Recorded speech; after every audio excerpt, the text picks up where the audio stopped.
What is up, Flick fans, and welcome back to my channel. Today we are doing something a bit different than what we normally do. Usually when we do a tier list, we talk about movies or television shows. Today we are actually talking about all of the Spider-Man villains in all of the different movies, whether it's live action or animated. That's right, we are including Spider-Verse in this. Now, there are a few villains, very small scale, like the Tinkerer, that are not on this list, but it's a pre-made template.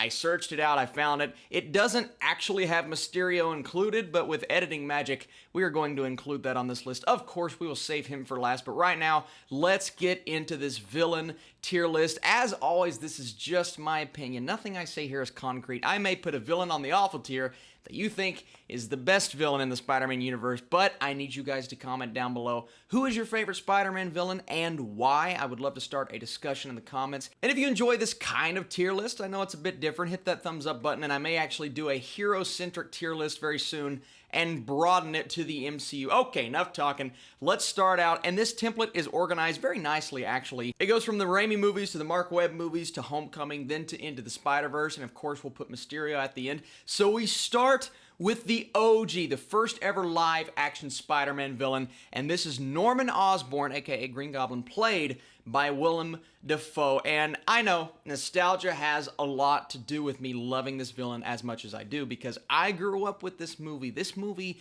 came out when I was around 6 or 7 years old. It was a revolution for me as a child because I was a massive Spider-Man fan. I had always wanted to see Green Goblin because even though I was super young, didn't know a lot about Green Goblin, I knew that he was Spider-Man's greatest villain, so this was really cool to see. And then Willem Dafoe just puts everything he has into this character. Yes, he's a bit over the top at times, but he's exactly who Green Goblin should have been in the Sam Raimi movies. He was menacing. He starts out as a friend of Peter Parker, as they do in all of the Raimi movies, and then turns into something greater. But the turn and the way that he turned and just the subtle movements by Norman Osborn in this movie and his relationship with his son, I thought all worked so well, guys. I love the original Green Goblin. Now, a lot of people have issue with the suit because it's so different than the comic book version. I have to admit, going back and watching it now, especially looking at what it could have been, I believe there's a behind-the-scenes video of an animatronic mask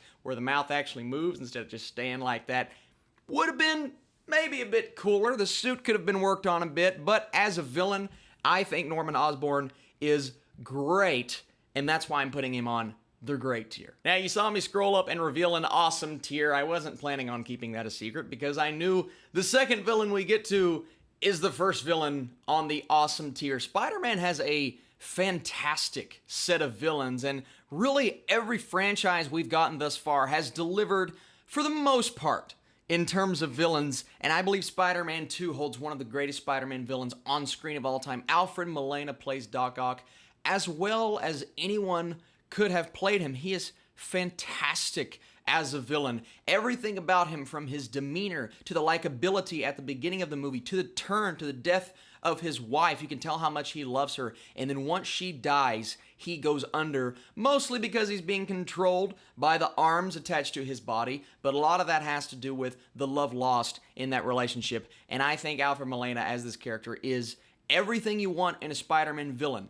Likeable at the beginning, menacing at the end. He will do anything it takes to accomplish his mission, and he is a massive threat for Peter Parker. And one thing that a lot of other villains can't necessarily do, especially in the newer movies, right? Green Goblin, he's got super strength. He can keep up with Spider-Man. But Doc Ock, he is maybe Spider-Man's greatest match in terms of strength and ability and durability. And because of all of those things, he's not just one of my favorite Spider-Man villains, but he's one of my favorite villains of all time, guys. I love him. Someone else that I loved when I was super young, I was a huge fan of James Franco as Harry Osborn. You're looking at like a 7, 8, 9-year-old growing up with this franchise. I'm like, yeah, I really like him as an actor. And then you discover he's more of a comedic actor than an actual serious actor. And now going back and watching it, there were some moments when he took me out of the movie, right? There were some times when I'm like, maybe it was a miscast, but then there are other moments that are just so good, right? And when he turns in Spider-Man 3, even though there are some iffy things about it, and I'm sure so many people are going to give me flack over this, but I think his character at the end of Spider-Man 3, when he turns into a villain, even though the whole amnesia thing, you have to admit that storyline is pretty dumb, but his character as the new Goblin, I thought was pretty cool. So I'm going to put him on the okay tier. I'm not going to say he's a bad villain because you had so much time to grow with him throughout the first two Spider-Man movies, and you really grew to love him as Peter's friend, even though he has this vendetta against Spider-Man himself. And when he finally turns, you buy it. Now we get in the amnesia storyline, and towards the end it doesn't work as well, but him as a villain at the beginning of the movie, even though I wanted more and it did feel rushed, I thought he was okay for the most part, just because you had so much time to build with him. Someone else who I think I like more than other people, and he was not the fault of Spider-Man 3. He was actually one of the best parts of Spider-Man 3, and that is the Sandman.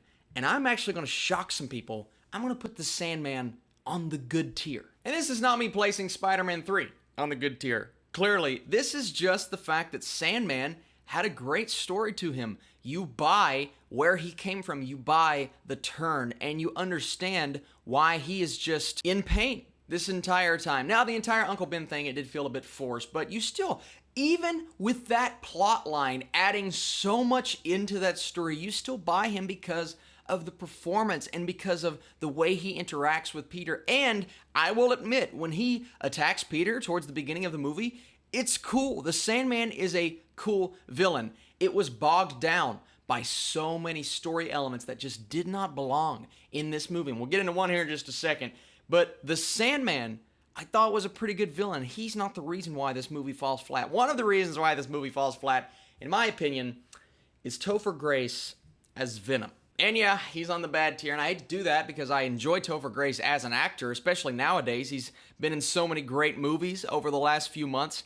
But as Venom, he's just miscast. It's a straight-up miscast. They tried to force this character into this movie, therefore the writing was sloppy. The entire third act is revolving around something that should not have been in there. It should have been a Spider-Man Sandman story with the occasional new Goblin. Venom should have been nowhere to be found. Maybe save him for a fourth movie. I know they were planning on doing the Vulture at some point, and they did in the new movies, but Venom really just tore this movie down because it was just an utter miscast. He wasn't believable. I didn't buy him as Eddie Brock. From the comics, yeah, but okay, you separate that, you give us something new, something fresh.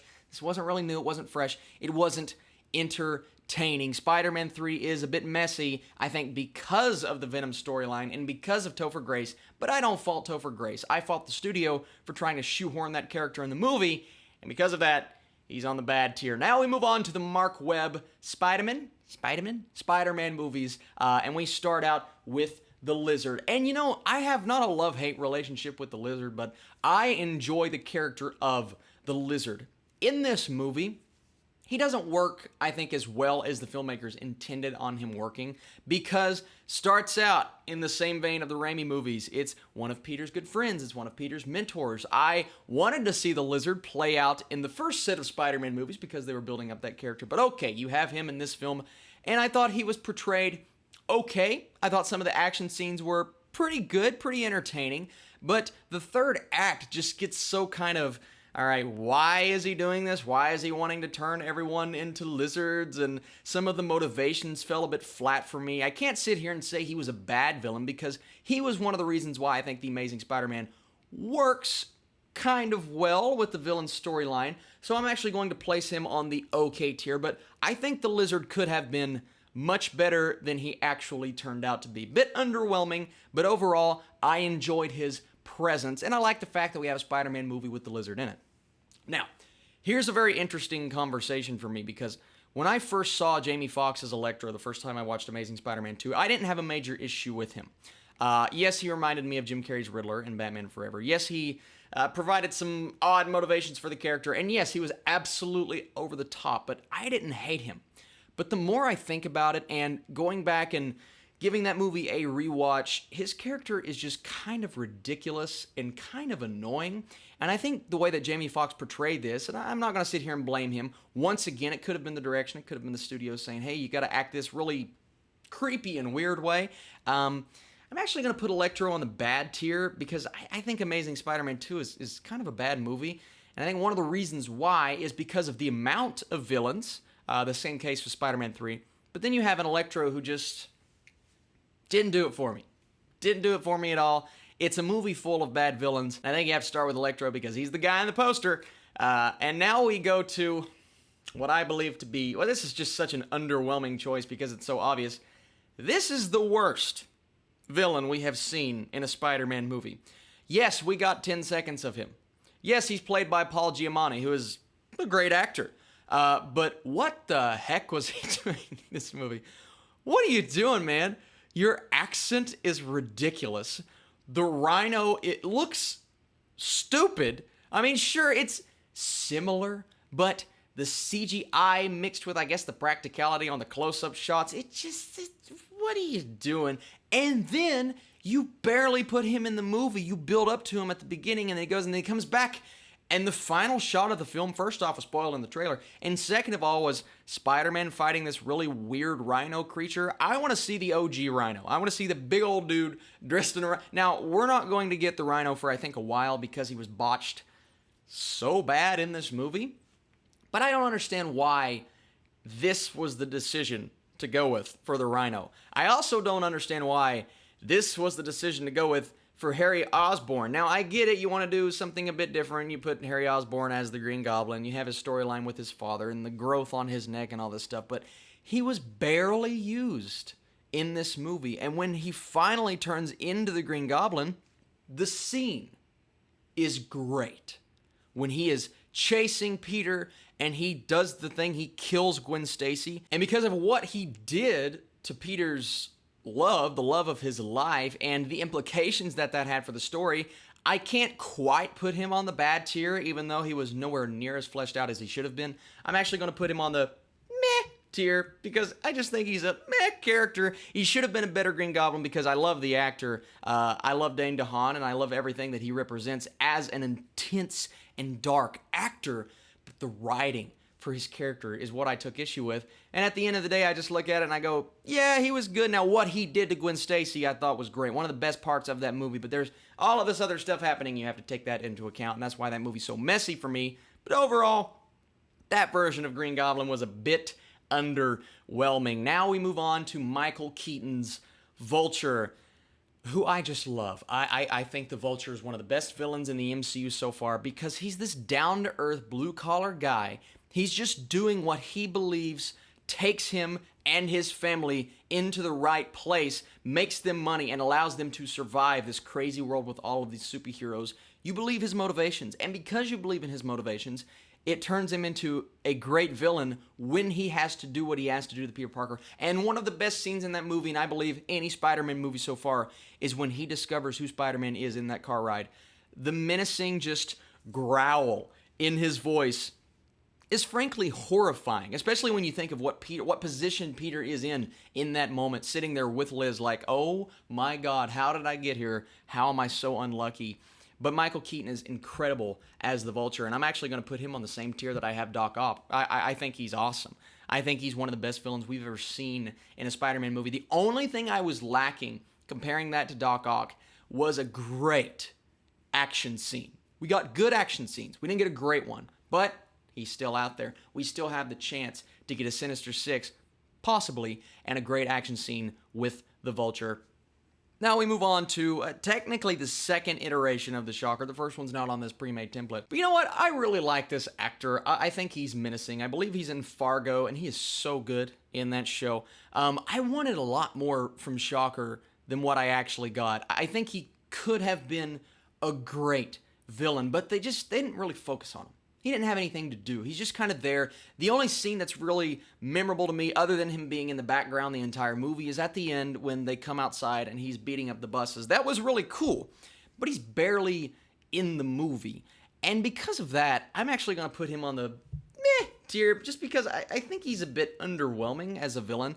Now, he's still out there, once again, so he has the chance to come back and prove that he deserves to be on the okay, good, or great tier. But what we've seen from him so far, excluding potential, I don't want to put potential into this, because if that's the case, a lot of these villains could go up. I'm going to put him on the meh tier.